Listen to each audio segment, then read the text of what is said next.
When I was in 7th grade, my parents they were basically those type of people that sort of make you try everything. I was in every sport I could possibly be in. I was in band and choir and Orland Terp and, all of the extracurricular activities that I could possibly be in at one time in my school, which was like, it's just a rare opportunity because I came from such a small school I could do all of that. So my parents definitely wanted me to explore everything. So that's why they forced me to do track in the spring and, just to like see if I like it or not. So I joined. I wasn't extremely excited about it because I didn't think I liked the idea of running for a sport because, volleyball and basketball, you're actually doing something, like with your hands, where track is you're just sprinting until you're tired. So I wasn't super excited about it, but I did it because I knew they'd make me anyway, and my sister was in it, so I didn't think it would be too bad.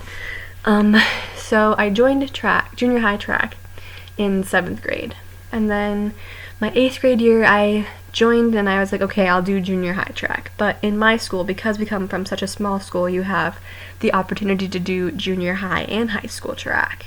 But I was like, no, I don't like track that much. That's going to be too much for me. I just want to do junior high. Well, my parents obviously wouldn't have that. They were like, no, you have to do both. You have to, like, you don't have a choice. Because I think they subconsciously knew that I would end up being good at it, but they just didn't realize that, and I didn't realize that, so they were like, nope, you're gonna do both. And I was like, okay, fine.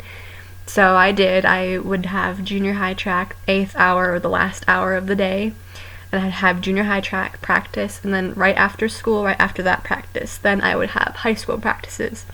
And I would go to both junior high meets, and then I'd go to high school meets. And on days where there was a junior high and high school meet on the same day, I was supposed to have the choice.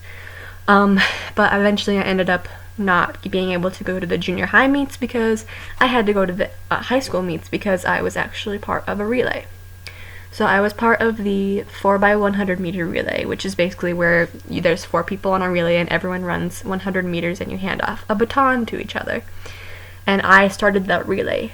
And it was me, an 8th grader, running with 3 other juniors in high school.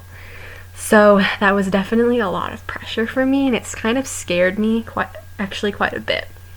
But it was fun. So I would go to meets and I would run this relay, and every single time my coach would say, no, you're just like, your times aren't getting there, I don't know what's going on, like your split or your individual time is just slower than everyone else's, like you need to make sure you finish through to handing off, like you need to not slow down. And I was like, I'm not slowing down, I don't know what's going on, I don't know if you're timing them. I didn't tell her this, obviously, but I don't know if she was timing them wrong or what, but the whole time, and we were this close to making it to state the entire season. And we get to the region meet, which is the last meet that you can qualify for state at in South Dakota. So it's the region meet, and my coach comes up to me and she's like, I'm gonna pull you out of the relay for today. I'm gonna have this other girl run the relay for me instead. And I was very taken aback by this. I was really upset because I enjoyed the relay and I thought it was an honor that as an 8th grader I was getting to run such a competitive relay with 3 other juniors. I enjoyed it, and I was kind of mad because I knew I had the potential to. I thought myself as one of the fastest girls on the team, which I thought I was. I sort of was. So the fact that she was going to pull me out, I was just very kind of upset by that. So I was like, okay, it's fine, I'll get over it. So my races that day consisted of just the 100 meter dash and the 200 meter dash. So the 100 meter dash is just sprinting 100 meters, which is exactly what you do in the 4x1, except that you're just handing off to somebody.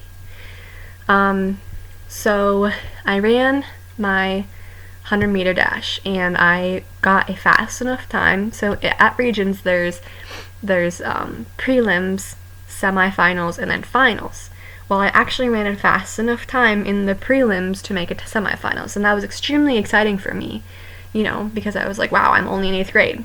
Well, then I go to semis, and I get a fast enough time to make it to finals, and finals is only 8 girls. And I was like, wow, this is crazy. I was like, I'm an 8th grader. Like, I did not think that would ever happen. And then I get to finals, and I place second. Well, in regions, in South Dakota track, if you place first or second, then you make it to state in that event. And I was like, oh my gosh, like, I just made it to state in the 100-meter dash, which is the exact event that my coach had pulled me out of. And I was kind of, like, I told you so, like, I knew I could do this race, and she just didn't believe in me. And then they ran their 4x1, and it didn't make it to state, which was sort of the cherry on top of the entire situation. And that is the story of how I made it to state in the 100.